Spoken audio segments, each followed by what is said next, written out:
Shunaqa qizlar oson bo'lsa yozlarga tegish.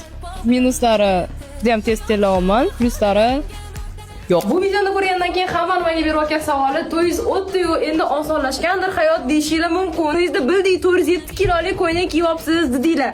No, нет. Оказывается, to'ydan keyin ham har bitta ishingizni kelinskiy ko'ynagida qilar ekansiz. Kelinskiy ko'ynagida siz завтра готовить qilasiz, siprasiz, yetmaganiga mehmonlarni ham shu kunni kutalar ekansiz. Zo'r ko'yning. Ne?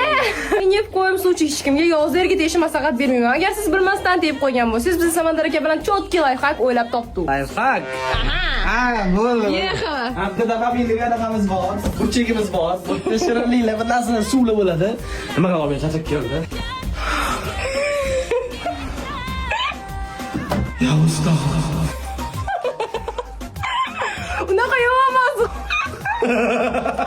O'zim kim? Voy, ish qilishim kerak, voy deydi. Samim vajni qolib ketdi. Bundoq keladi, ochadi. Muzlatuvchi ichimligi bor. Sevonam. Bundoq qiladi. Mana ochaman. Zo'r. Yo'q, makros ber, yo'q. Oling. İçiga muz kirib, muz deb bo'ladi. O'ynab chiqib ketadi. Qarang. Oh my god! Boshqa axlashda ishi sevinib bor buni. Axlashda.